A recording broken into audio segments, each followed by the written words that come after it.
18 children vanished from central Nebraska in the winter of 1984.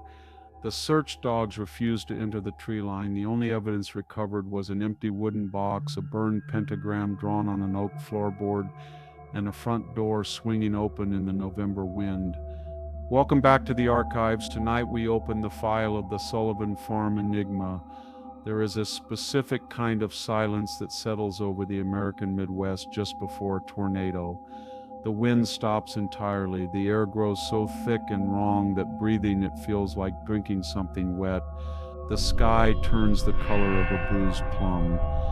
It was into this silence that Arthur Sullivan descended on the morning of September 4th, 1984, at 12 feet below the surface of the world in a hole he had dug with his own cracked hands.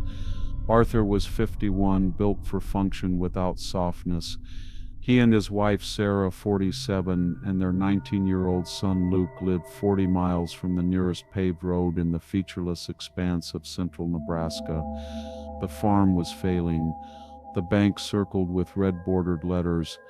When the county radio issued severe storm warnings, Arthur understood that a farmhouse with no basement sitting on a poured concrete slab was a coffin with windows. So he dug, 3 days by hand in clay that surrendered each foot of depth with grinding reluctance. On the third morning, at 12 feet down, his shovel struck wood instead of stone. He crouched and cleared the soil with his bare hands. A small, brutally crude wooden lockbox. Brass hinges rusted over centuries into solid green flakes. It had not been lost. It had been intentionally buried in earth that resisted all intrusion. He heaved it upward to Sarah, standing at the trench edge above him. Then he turned to climb the ladder. That climb took less than 20 seconds. 20 seconds was all it took. The rusted lock had degraded so completely over its centuries underground that Sarah needed only the lightest pressure to snap it open. She was curious, a farmer's wife who made immediate decisions about immediate things, and what she held was strange and old and asked to be looked at. When Arthur reached the surface, Sarah was already staring into the open box. Inside rested 12 distinct fragments of human bone, each the length of a thumb, darkened to the color of old tallow. They had been bound tightly with thick, coarse masses of braided human hair, wound with the deliberate tension of rope. Beneath the bones lay a piece of parchment so degraded by its centuries in compressed earth that it had begun returning to soil. Most of its text had dissolved. What remained was unmistakable, a large circle, and inside it a 5-pointed star in ink faded from black to a deep arterial brown. Sarah had already reached inside. Her bare fingers were in direct contact with the unburned, braided human hair. Arthur snatched the box away, slammed the lid shut, and carried it to the tool shed without a word. He told himself the bones were animal. He told himself the symbol was a surveyor's mark. He almost believed most of it, but Sarah had touched the hair, and the hair had been worn. Hair sealed in compressed clay for 300 years should not have been worn. She filed this impression into the category of things the fatigued mind generates and does not examine, and locked the cabinet. What had been sealed inside that box had just registered the warmth of a living hand for the first time in 3 centuries. The circuit it had been waiting to complete had found its conductor. To understand what Sarah had touched, you must travel backward to a place and time that official records have chosen with a deliberateness that mirrors the burial of that box. To forget entirely, in the late 1600s, the land that would become Nebraska belonged to no colonial settlement on any surviving map. Its radical remoteness from all oversight attracted a specific group of men building something they did not wish observed. A commune of approximately 40 individuals established itself in the flat interior of the continent around 1689. They were Puritan extremists who had left the coastal settlements not because those settlements were too permissive, but because they were insufficiently severe. Among the settlers were 12 women. What those women had been practicing in the deep woods bordering the settlement is reconstructed from 2 sources: a partial account from a rotted leather journal found on the Sullivan property in the 1890s, and from indigenous oral histories that correspond in their specifics with alarming precision to the physical evidence. Arthur Sullivan would unearth nearly 3 centuries later. The settlement's judgment came in a single evening.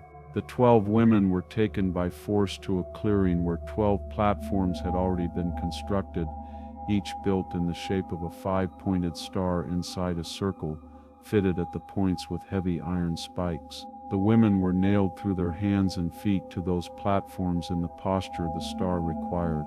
But before the torches were lit, the executioners performed one additional step. They believed that a soul sufficiently powerful in its spiritual practice might survive the fire, carried as scattered ash, and reconstituted elsewhere at a different time.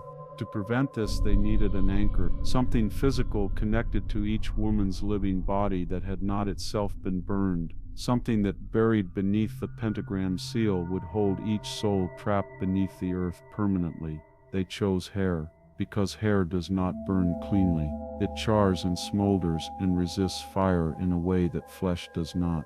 While the 12 women were still alive, locks of hair were cut from each of their heads. The fires were lit.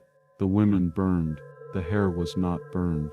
The executioners took one bone fragment from each pyre, bound them with the unburned hair, sealed the arrangement in the crude wooden box, and buried it as deep as they could manage, stamping it with the pentagram to lock the 12 souls beneath the earth forever. By the standards of 17th century occult practice, a perfectly constructed spiritual prison, there was only one flaw. The hair had been cut before the fire. It had therefore never been touched by the fire. It remained entirely alive in every chemical sense that hair can be alive after separation from the body. It had not been transformed by the ritual. It was an open door, buried 12 feet underground where no opening was ever expected to occur. As long as the box remained sealed, the 12 souls screamed impotently in the dark. But if a living human being ever reached inside and made direct physical contact with that unburned hair, their living soul would act as a spiritual bridge, a conductor completing a circuit that had waited 300 years for closure. Sarah Sullivan, reaching into the box out of nothing more than ordinary human curiosity, had completed it perfectly. The changes began almost entirely unnoticed. This is how the most consequential changes always begin. Within the first week, a low-frequency hum established itself in the foundation of the farmhouse, a sub-audible resonance that seemed to originate from the concrete slab itself, as though the ground had developed a new internal rhythm. Arthur attributed it to the old diesel water pump cycling in the field. He was managing a failing farm, a circling bank, and an unfinished storm cellar. The hum was background noise. He chose not to hear it. Then came the rot. Sarah's kitchen was floored in cheap faux wood linoleum, yellowed at the seams, curling at the baseboards. In the far corner near the sink, the drywall had always shown a faint discoloration from moisture intrusion. Unremarkable, but this discoloration was not remaining faint. Over the 2 weeks following the excavation, the blackness deepened and began to resolve from undifferentiated mold into shapes. A bare human footprint pressed outward from the interior of the wall, as though the wall were a thin membrane and something behind it had placed its foot against the inner surface and pushed. Then a second print beside the first. Then a smeared handprint at waist height, fingers spread wide, pressure heaviest at the palm. The impression of a person bracing against a surface while being pulled backward from the other side. Arthur saw mold requiring remediation he could not afford. Luke suggested storm runoff. Neither of them stood in the kitchen at 7 in the morning when the angled winter light threw the mold shapes into sharp relief. Sarah did. By the end of October, there were 12 footprints in the corner, 12 warped handprints. And at head height, pressed into the field of black fungal growth, a massive screaming human face, every feature stretched and distorted as though something on the other side had pressed against the membrane of the wall with tremendous sustained force. Sarah never told Arthur. She told herself she was protecting him from a fear he had no capacity to address. This was true but incomplete. The fuller truth was that by the third week of October, the mold shapes had begun to produce a sound, not the hum from the foundation, something directional, emanating from the corner, perceivable less through the ears than through the bones of the jaw when a person pressed their face close to the surface. 12 distinct voices, each sustaining a single vowel at a slightly different frequency, all at once, layered into a chord that had no name in any musical tradition Sarah had ever encountered. She had begun pressing her face to the wall in the mornings when the men were outside, very close indeed. Do you understand what was happening to this woman? This is not a story about violence. Violence would have been comprehensible. What was happening to Sarah Sullivan was quieter than violence and far more complete. On the night of November 7th, a Thursday, at exactly 3 in the morning, Arthur woke into total darkness. The bed beside him was cold, not recently vacated, cold in the way a surface becomes after an extended absence of body heat. He took his hunting rifle from the headboard bracket by pure instinct and moved down the hallway. The fluorescent light was off. The only illumination was the diffuse frost-filtered moonlight through the window above the sink, pale and barely sufficient to be called light. In that attenuated moonlight he saw her. Sarah was sitting on the linoleum floor in the kitchen corner, leaning forward from the waist at an angle so steep her center of gravity should not have held, her face no more than a few millimeters from the black mold face pressed against the dry wall from the other side.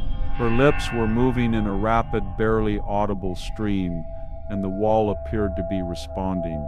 Arthur turned on the overhead fluorescent light. Sarah turned her head slowly, as though the command to turn had traveled a long route to arrive. Her eyes were wrong. The irises had rolled upward to the point where only the whites were visible, and the whites were crossed by a fine red lattice of dilated vessels. Luke appeared in the doorway behind his father. Then Sarah opened her mouth. Her voice was her own. This was the most frightening part. Entirely, recognizably her own. But layered inside it, threaded through it at pitches the human throat cannot produce alone, were 11 other voices, 12 in total, speaking in unison in an archaic formal English that belonged to courts and parishes and official documents rather than to kitchen floors in the middle of the night. We are burning. We have been burning for 300 years. The rifle fell from Arthur's hands to the linoleum. He reached for the kitchen table and held it the way a man holds a ship's rail when the sea moves beneath him without warning. Through Sarah, the 12 voices wept.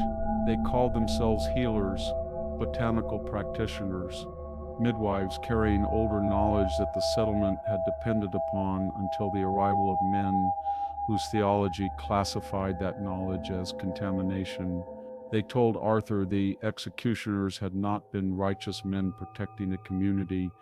They had been afraid of competent women and had built their settlement in the remote interior specifically because no one else was watching. Arthur wept openly because what was coming through his wife's mouth carried the weight of suffering so enormous and so extended that grief was the only proportionate response. Then the voices told him what was needed. The seal must be broken as it was made. The bones and the hair must be placed upon the symbol from the parchment drawn upon thick wood. The wood must be consumed by living fire and reduced to ash. Only then could the 12 innocent souls finally rest. Luke retrieved the box from the tool shed. Arthur pulled a broad oak floorboard from the den and with a thick permanent marker drew from memory what he had seen on the parchment, the large circle, and inside it the 5-pointed star. He placed the bones and the braided hair in the center of the star. He carried the board to the kitchen fireplace. He checked that the flue was open. He struck a match and dropped it onto the pile. What he did not know, what the 12 voices had been very careful not to tell him, was that the women they described had not been healers. Indigenous oral histories from communities present in that region during the period of the settlement describe in their most guarded accounts what they witnessed at the edge of the deep woods on certain nights. The accounts are not graphic. They are quieter than graphic, which is always worse. They describe sounds and shapes and the quality of silence in the woods the following mornings. A silence like the silence before a tornado, total, deliberate, and wrong.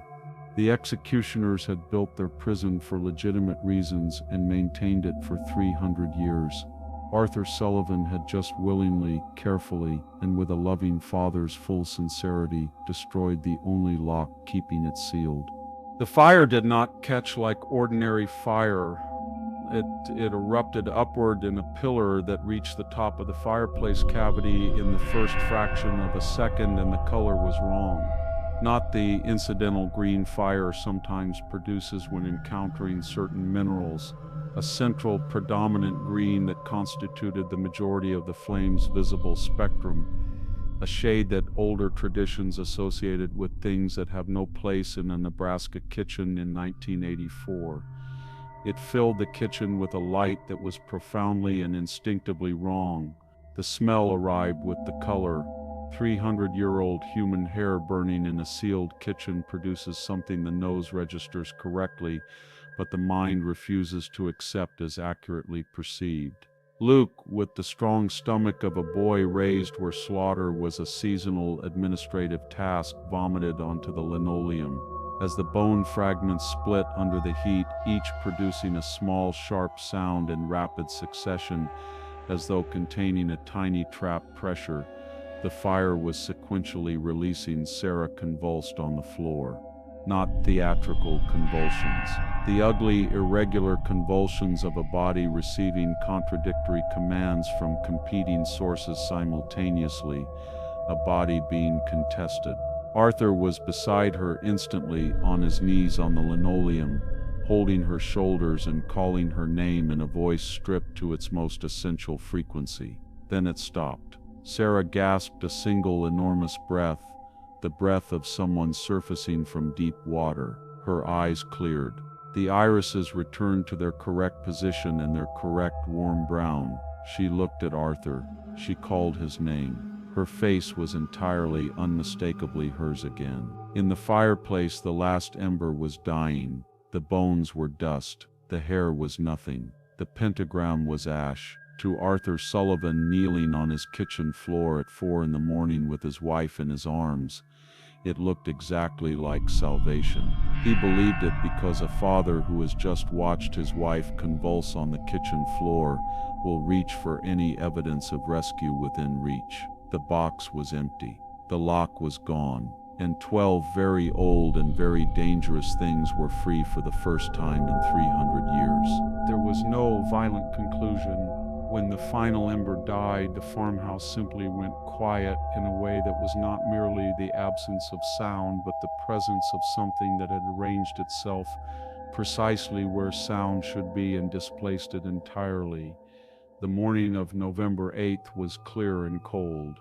Gerald Harmon, the rural mail carrier, found the Sullivan Farm's front door standing open in a northwest wind, cold enough to make a grown man button his collar. He drove down the access road and called out. No response. He looked inside. The kitchen was ordinary in every visible respect, which was itself the strangest thing. Dishes washed and drying in the rack. The coffee burned to a dark residue in the pot. The hunting rifle lying on the linoleum floor. Arthur Sullivan's truck in the driveway. Sarah's cardigan on the back of the kitchen chair. Luke's boots beside the back door. It was the boots that Gerald Harmon told the county deputy he found most disturbing. A 19-year-old farm boy does not leave the house in November without his boots, not voluntarily. The county search ran 11 days. Dogs were brought in. The dogs refused to enter the wooded area bordering the eastern edge of the Sullivan property. The handlers described their behavior not as a fear response but as a categorical refusal, the behavior of an animal that has assessed a situation and concluded that no reward and no command is worth the cost of entry. After the first day, no handler could bring a dog within 40 meters of the tree line. Arthur, Sarah, and Luke Sullivan were never found, but the disappearance was only the beginning. Over December, January, and February of 1984 into 85, 18 children from farms within a 20-mile radius of the Sullivan property walked into the wooded area to the east and did not return, ages 7 through 14.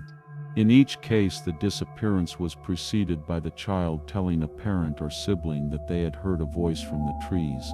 In every account, the voice was a specific deceased relative, a grandmother, a brother lost to a farming accident, a father gone 3 years, warm and clear and entirely convincing. None of the 18 children were recovered. Hunters in the territory that winter submitted accounts in a tone those men did not typically employ.